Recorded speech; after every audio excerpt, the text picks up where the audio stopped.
pada yang kata Perikatan Nasional ni lemah atau gagal atau kalah, anda orang yang bongok.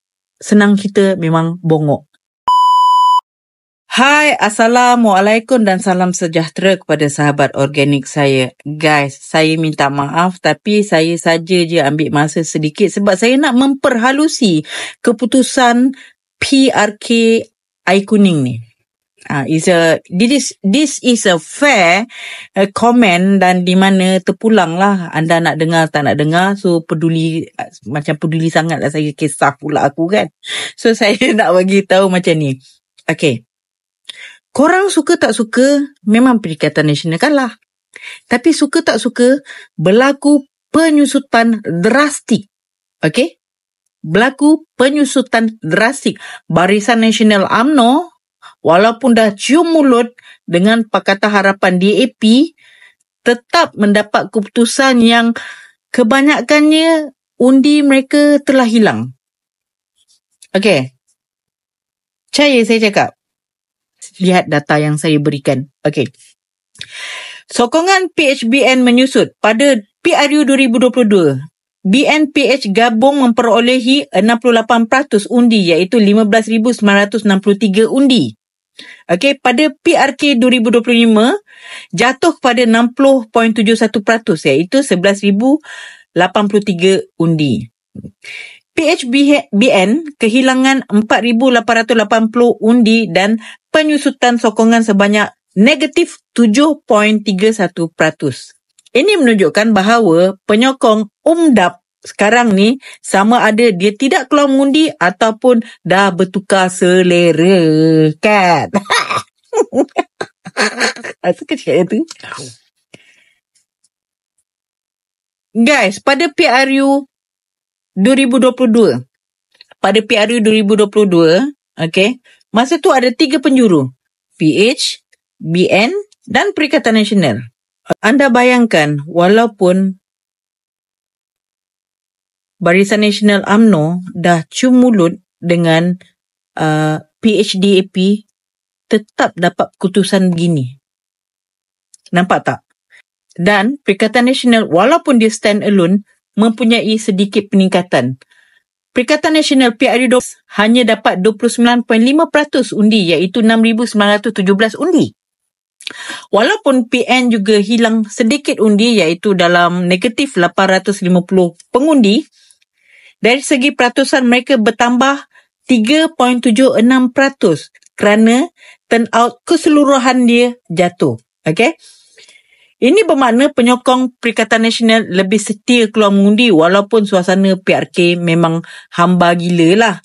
So, jadi perbezaan PRU 2022 turnout sebanyak 74.85% dan PRK 2025 turnout dia 58%. Penurunan turnout sebanyak 17%. Ini faktor besar kenapa jumlah undi keseluruhan merosot hampir 5,200 undi. Okay. Dan saya nak bagi tahu anda semua, guys, think big, okay? Keputusan PRK Air Kuning ni boleh dijangkakan yang UMDAP akan menang kerana, pertama, keputusan PRK Air Kuning ni dia similar dengan Nenggiri, PRK Nenggiri, kerana tak ada lagi dekat Malaysia mana-mana majoritinya pengundi orang asli iaitu di bawah JAKWA akan dapat keputusan yang baik. Tak ada lagi. That's why keputusan Nenggiri, Perikatan Nasional kalah, Air Kuning, Perikatan Nasional kalah, dan kenapa Sungai Bakap, Perikatan Nasional boleh menang? Sebab dekat Sungai Bakap, there is no JAKWA lah. Anda pun faham kan? Peratus pengundi Nenggiri dan peratus pengundi Air Kuning di bawah JAKWA iaitu orang asli agak tinggi. Maka dekat situ memang siapa-siapa yang jadi pembangkang memang tak boleh buat apalah. Mimpi je lah kan. Anda bayangkan, okay, UMDAP dah tabur macam-macam dedak. Dah umum projek juta sana, projek juta sini, and akhirnya pada PRU 2022, majoriti daripada 9,046 undi, menyusut kepada 5,016 undi. So, penyusutan majoriti diorang sebanyak 4,030 undi. Dah tabur macam dedak apa macam tu juga keputusan dia. So, anda faham? Nampak tak? Maka, untuk orang-orang Perikatan Nasional, you are doing a great job, a good job. Cuma perlu sedikit sentuhan berkenaan dengan isu-isu semasa. Contohnya, ingat tak waktu PRU 14 dulu? Diorang cerita YNDB pun semua kan. Semua orang ingat apa BN ingat YNDB, ingat BN ingat YNDB pun kan. Itu adalah cara diorang doktrin. So macam you all, kalau you all tak salah nak bercerita pasal isu setempat, iaitu berkenaan dengan Vavi itu kan. Tapi dalam masa sama, anda perlu menceritakan berkenaan dengan penekanan kos sara hidup. Apa jadi kepada isu Putra Haid? Apa jadi berkenaan dengan isu addendum? Apa jadi dengan isu penuka haram raup? Dan apa isu berkenaan dengan kos sara hidup? Kos sara hidup ni adalah isu yang sangat besar di mana sebenarnya walaupun dalam ceramah-ceramah Perikatan Nasional kita tak sentuh berkenaan isu ni, tapi jika kita sentuh, ia membantu orang untuk mengingat bahawa UMDAP memang gagal. Memang dah gagal lah. Tapi nak ingatkanlah yang dia orang memang betul gagal lah. Kan? Cuma anda kena faham, mana-mana sejarah dekat Malaysia ni, jika ada satu PRK berlaku dan PRK tu tidak memberi apa-apa kesan sama ada dekat negeri mahupun dekat pusat, maka pihak pembangkang atau pihak di sebaliknya sukar untuk menukar posisi keputusan daripada kedudukan yang asal. Sebab apa? Jika kerusi air kuning ni adalah penentu untuk mengubah kerajaan negeri Perak, kemungkinan besar Perikatan Nasional boleh menang. Namun, disebabkan ia adalah PRK biasa dan rakyat memang tak nak buang masa, tak nak buang duit, tak nak buang macam-macam untuk orang kata ada tak ubah, tak ada pun tak ubah. Lebih kurang macam tu lah, lebih kurang lah kan?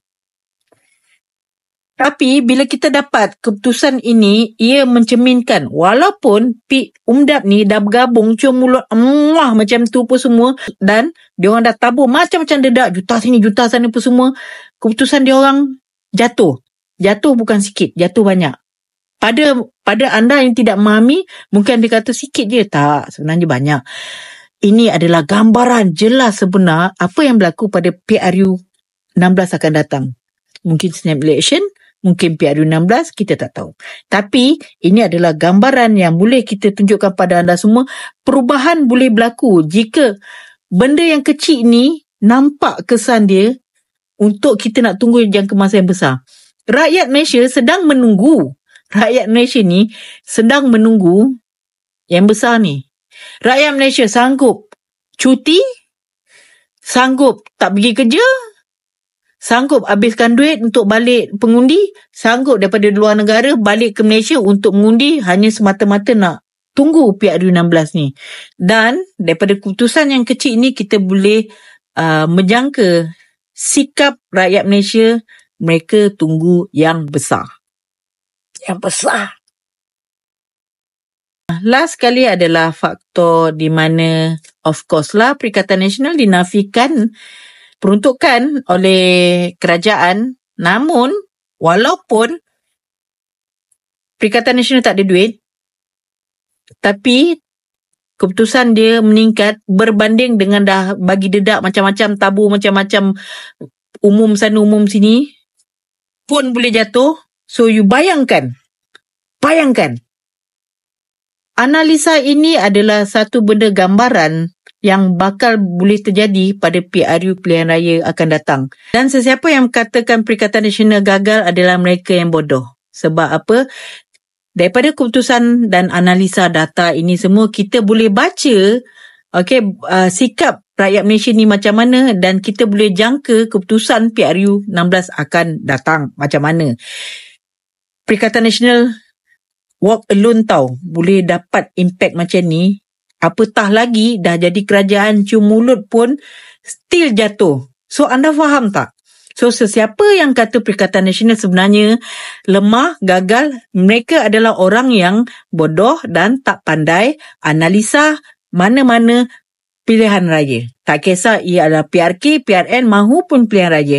Orang itu tak ada ilmu untuk bercakap sebenarnya. Okey. Belajar daripada saya. Saya orang yang pakar. Okey. Pada yang kata Perikatan Nasional ni lemah atau gagal atau kalah, anda orang yang bongok. Senang kita memang bongok.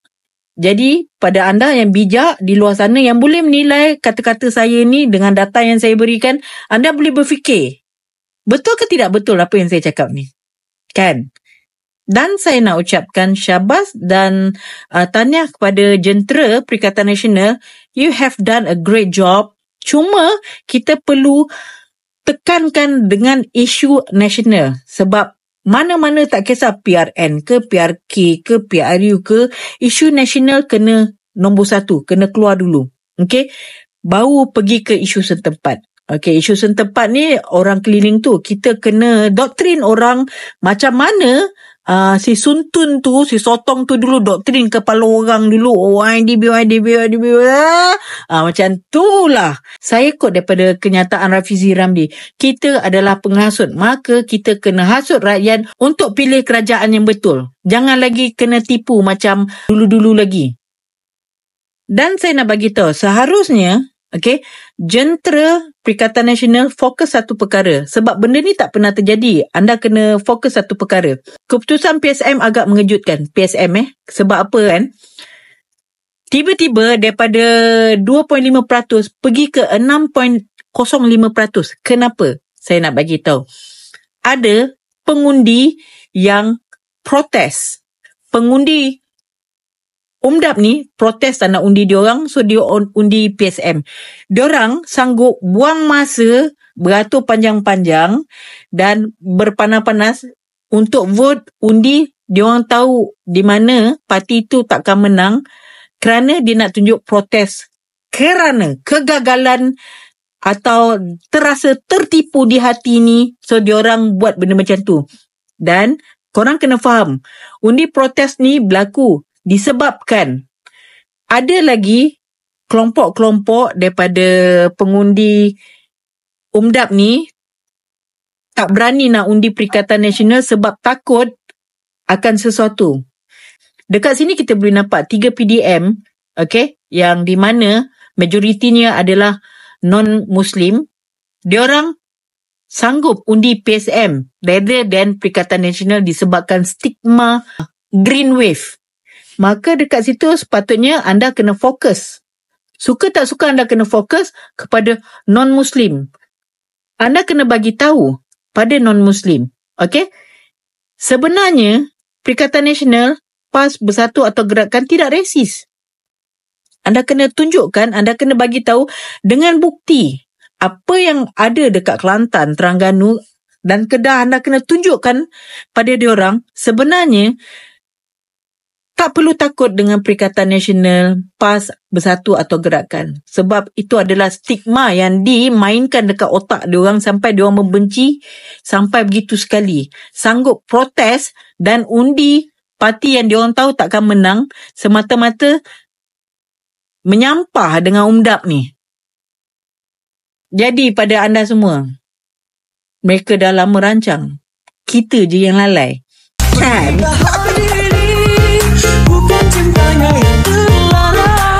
Okay guys, bersedia untuk PRU 16. Doakan ada snap reaction. InsyaAllah. Mana tahu. Kun fayakun.